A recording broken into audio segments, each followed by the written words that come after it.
მე ამბობს უფალი რომ მას დღეს აშინა მე არ არა მკითხოთ ჩვენ უამრავი კითხვა გვაქვს ეს კითხვა ეჭვებსაც ბადებს მაგრამ ადამიანი რომელსაც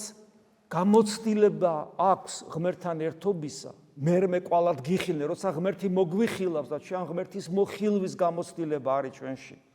ასე დროს ადამიანს არათუ ეჭვები კითხვებიც კი აღარ აქვს კითხვები ქრება აი რა კითხვა მქონდა მაგალითად მარიამს რომელიც უფლის ფერხთით იჯდა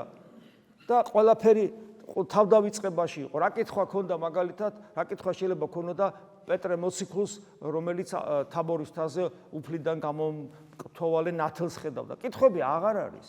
აბა რა არის ადამიანი იკითხავს თუ ყველაფერი იცოდა პეტრემ არც არაფერი არ იცოდა და არც მარიამ არაფერი არ იცოდა მაგრამ არ ჭირდება ცოდნა რატომ იმიტომ რომ ღმერთს პირდაპირ ჭვრეტენ არა ფიზიკური თვალით რაღაც ხვანაირად და როცა შენ ჭვრეტ ღმერთს არაფერი აღარ გჭირდება ცოდნას აღარ გჭირდება გესმით იმიტომ რომ შენ იცნობ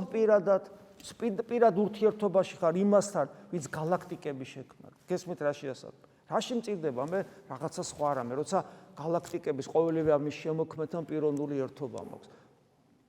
და ყველაფერია ის თავის თავში ყველაფერს მოიცავს ამიტომ ამბობს რომ მას დღეს აშინა მე არ არა მკითხო აღარ გაქვთ კითხვა და სანამ ღმერთის ცნობილობა ამ ხარისხში ავადა სადავარ ჩვენ ახლა ხო რა თქმა უნდა ჩდება კითხვები რა თქმა უნდა ჩდება ეჭვები